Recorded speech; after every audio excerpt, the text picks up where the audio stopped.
Live from the KWQC Broadcast Center, this is TV6 News at 5. We begin with breaking news at 5. A train derailment in Joe Daviess County, Illinois, with cars carrying oil. Good evening, everyone. I'm Sharon DeRick. I'm Gary DTBA. This video you're looking at right now, just into our newsroom from our crews on the scene. A huge blast right there. Fire and black plumes of smoke rising from all this. Mark Stevens is there right now. He joins us live on the phone. And Mark, what can you tell us at this point, very early on here? Well, Gary, looking at that video, we were talking with the U.S. Fish and Wildlife, which was trying to get up to that scene to respond. They were actually told to stay away because of the fire and explosion hazard. And what you saw, most likely, as we were told at the time, one tank car was on fire, but there was another one on top of it. And when that sort of explosion of fire happened, my guess is that that's when that second tank car really caught and the tank car would have ruptured. That's typically what you see with these fires. Now, we are not sure how many tank cars have derailed. We were told there's conflicting reports that's hovering between 5 and 6. We do know BNSF, the railroad company, which was hauling the oil, confirmed that this train was hauling 103 oil tank cars, and that they did have a derailment about 1:20 this afternoon. Now, where we were at was across the river. Where it's derailed is a very remote area.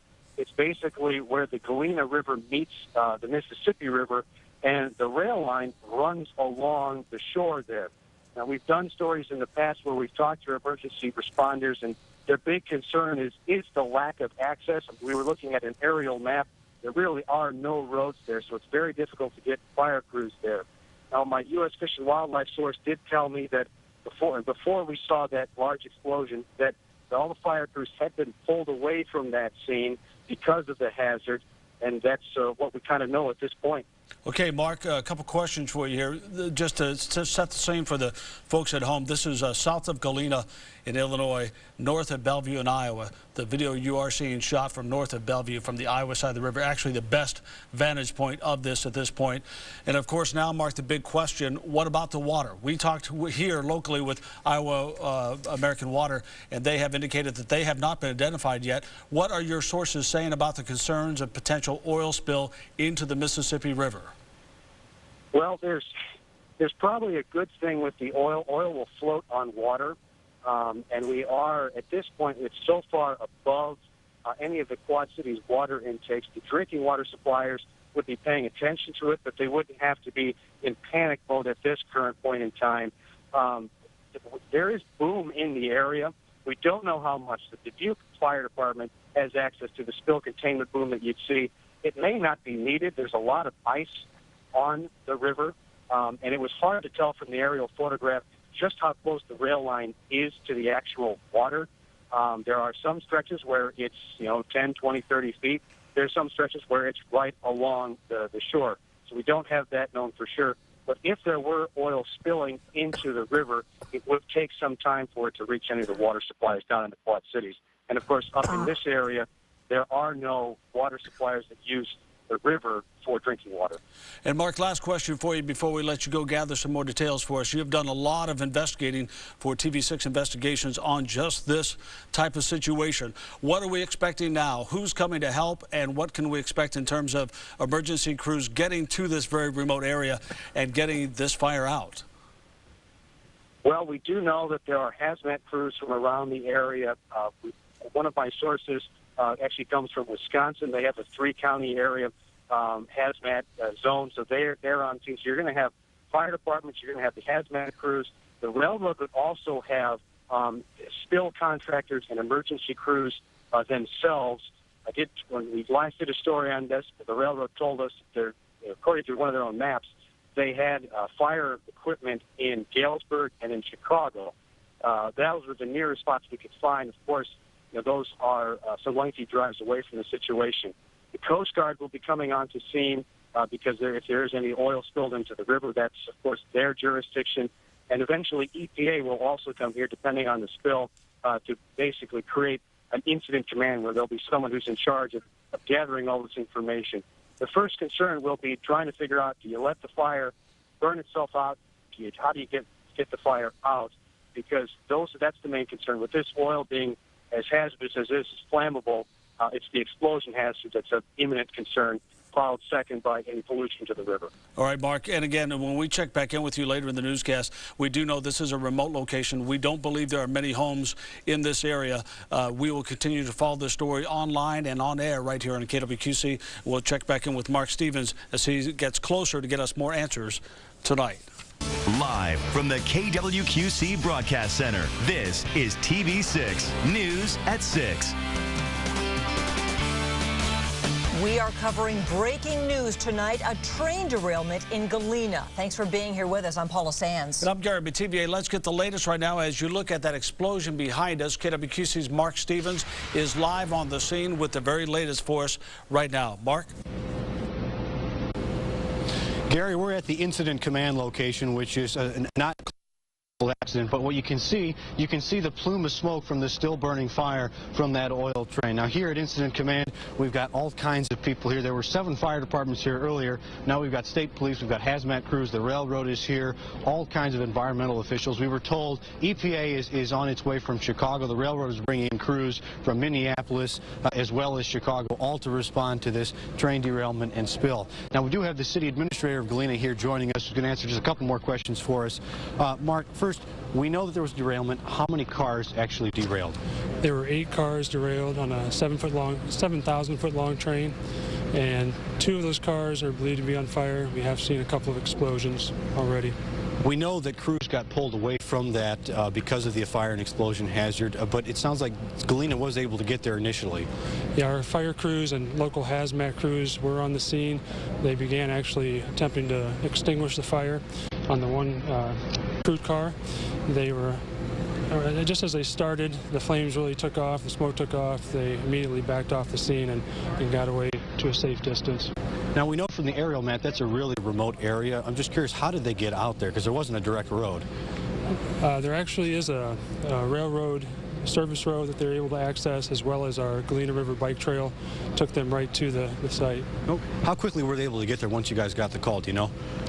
They were there within the first 45 minutes, I believe. And then as far as any spill, we've covered a lot about worrying about chemicals and oil getting into the river in case of these kinds of accidents. What's the scene like? I know from the aerial map it looks like it's close to the backwaters, but it sounds like there's some land and stuff in there to kind of buffer that. Yeah, the tracks are not right on the Mississippi River. There are backwaters with some islands. The photos I've seen of the scene do not show any cars that are on water. They're all on land, but I don't know the extent or whether there's any spillage or damage to the environment down there. Got it. And obviously, I didn't let you get into that meeting, but I'm curious, do we know what the efforts are going to be for the rest of this evening? We are our first incident responders here, the fire department. They're communicating with the BNSF railroad officials, and we're really on standby until we receive instruction from them. But it's very likely we'll not be back near the scene of the explosions tonight. Got it. Thank you so much, Mark. That's Mark Moran, City Administrator for the City of Galena. Reporting live in Galena, Mark Stevens, KWQC TV6 News. All right, Mark, while we have you there, as we look at the image that we're seeing behind us here as well, this was taken from just north of Bellevue, Iowa, across the river. Of course, the situation where Mark is right now, just south of Galena in Illinois. And Mark, you've been on that scene now for a couple of hours. There's a lot of work going to go into this, as you mentioned, throughout the night tonight. And you also indicated a very remote area, no houses from what you have seen in that area. Is that correct? Yeah, correct. No houses. It is that remote area, but there is, as the city administrator told us, an access road, which we couldn't see from the map. So we know that BNSF is going to be bringing their environmental contractors and their equipment to get down there and to respond overnight and probably into tomorrow. The problem is they've got to wait really for the fire to burn out. You know, if you look at the U.S. DOT emergency response guide, whenever you have a tank car that has chemicals or things that are flammable, really the response is if you can get water on it, get it there unmanned, and then stay away about a half mile. Hey, Mark, we're looking at some aerial footage right now that actually shows what looks to be a lot of trees on fire in that area, potentially, wow, as they pull out there, what a great shot, potentially as a result of that oil spilling into the fields there and into that heavily forested, if you will, area. We see there's a lot of bluffs in that region, too. That fire now could become something totally different. There is ice on the ground, which perhaps could keep the fire at bay, but Galena is a very small department. They must be calling on additional resources for the fire part alone. Yeah, in fact, they had 7 different fire departments and emergency, hazmat departments come down earlier this afternoon. A lot of them have gone home when there was things that they couldn't do. The hazmats actually didn't need to do a whole lot because this turned into basically a fire scene. There wasn't anything leaking into the river. We do know from U.S. Fish and Wildlife, they told us that they weren't aware of any oil that had gotten into the river, which makes sense given some of the topography in the area. Of course, if there is brush burning, once they get the fire out, typically the treatment for that will be scooping it up with excavators and landfilling that. That's pretty much all you can do to clean up a spill like that. Mark, thank you. We'll let you get back to work, gather more details, and we'll check back in a little bit later in the newscast. Right now, we want to go deeper into some of the environmental aspects of this. The train derailment scenario TV6 investigated back in August. Trains cut through the Quad Cities carrying a lot of crude oil like that train did, and ethanol like we saw just a couple of weeks ago. Up to 42 oil trains run every week through Joe Davies and Carroll counties alone. In August, first responders told us if there was an accident, they feared they would not have enough equipment on hand to react to such a spill. The railroads have always been a hazard to start out. There's always been that challenge for the community, so it's something we've always been aware of. Our capabilities to deal with a major crude oil spill are pretty limited. The train company involved in that accident told us at the time the company has contractors in place to address any hazmat situations. The nearest company crews were in Galesburg in Chicago. We do understand as well today BNSF releasing this statement a few hours ago saying in part responders were on the way to the scene. Also a quick note, we checked in with our water companies too. They tell us so far they haven't heard of the water concerns coming this far south yet, but we'll stay on top of that as perhaps the booms go into effect tonight if indeed the oil is on the water. Also, when we investigated the story back in August, hazmat crews told us they had not enough containment booms to catch a spill if it were to get into the Mississippi. We will, of course, continue to bring you coverage of this story on air and online at KWQC.com. Be sure to also check our Facebook and Twitter pages for any new information on this very developing story. Live from the KWQC Broadcast Center, this is TV6 News at 10. A dramatic scene, like something from a war zone. Fire and smoke billowing from a burning train. Emergency crews rushing to the scene, a number of homes evacuated as we wait to find out the environmental impact. TV6 was there as it all unfolded, bringing you constant updates from the scene. And tonight, the latest information. And that story tops your first 6 minutes tonight. Good evening, everyone. I'm Gary with DTBA. And I'm Sharon DeRick. It all started this afternoon. A BNSF train derailed near Galena, Illinois. That is in Joe Davies County. The incident happened near where the mouth of the Galena River meets the Mississippi. Multiple agencies were on scene. The train was carrying crude oil. KWQC's Mark Stevens has been on the scene all afternoon. He is still there tonight and joins us now live right now. And Mark, what's going on tonight? Well, we're at the incident command where environmental and emergency crews are staging to go ahead and keep taking care of that incident. You can't see it right now, but you can see we know there are dozens of firefighters. There's big truck sucking equipment, all kinds of stuff. And where you can see the train exit happened about 3.5 miles south of town. Here's what it looked like earlier today. There were flames billowing into the air. 2 tank cars caught fire. The railroad says 5 tank cars derailed. The city says 16. There may be an issue in how they define a derailment there, and they evacuated 1 mile around that accident. There were 6 homes that were evacuated. Now that was voluntary. Not everybody did do that. The Galena Fire Department was actually there on the scene. They were attacking the fire for a short time until they determined it was too dangerous to be there, and then they evacuated themselves. They actually left about $10,000 worth of equipment there, and that's when we saw probably the big plume of fire that you saw when we believe the second tank car really caught fire. Now, those emergency crews have not been on the scene since then. We do know that the BNSF Railroad hazmat team is down there now. They are letting the fire burn itself out, but they're assessing the scene. They're trying to figure out how they're going to start cleaning up. We do not know yet how much oil, if any, actually spilled. We do know plenty of oil has been burning. Now, the mayor says this is something that has been of some concern for some time as more and more of these trains have traveled through the area in Joe Davies and Carroll counties. Here's what he had to say at a press conference about a half hour ago. So, you know, it is a great concern. People have, in the past, have brought this up to our attention. for the closeness of the railroad tracks with our buildings and our public and our roadways down there.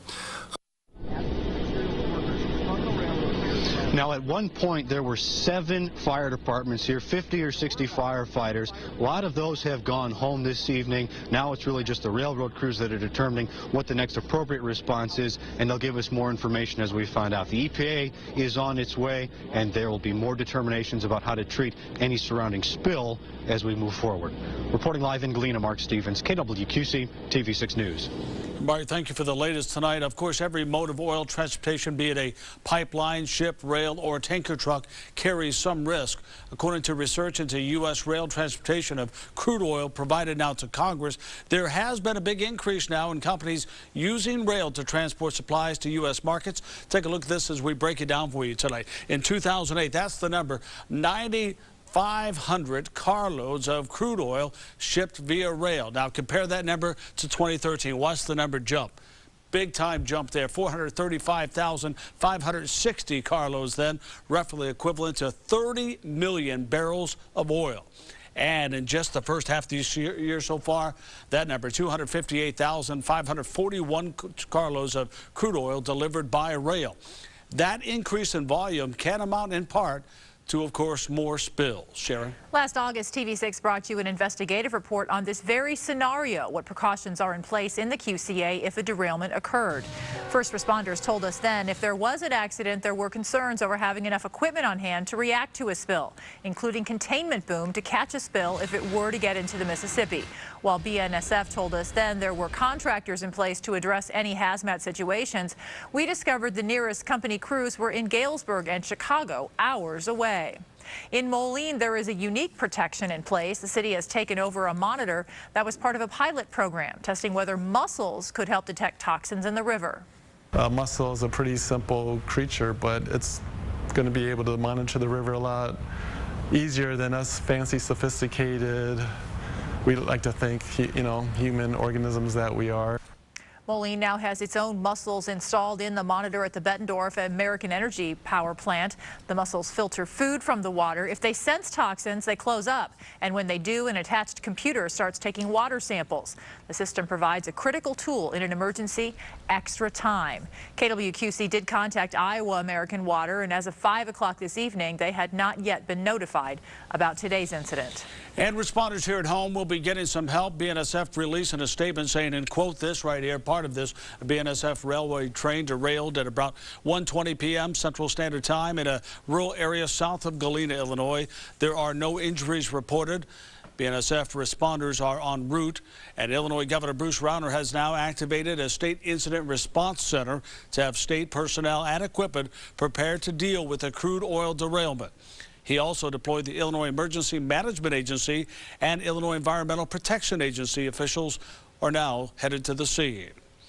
This is, of course, not the first time we've had to deal with potentially dangerous spills in the QCA. Just last month, crews responded to this Canadian Pacific train that derailed in a remote area along the Mississippi north of Dubuque.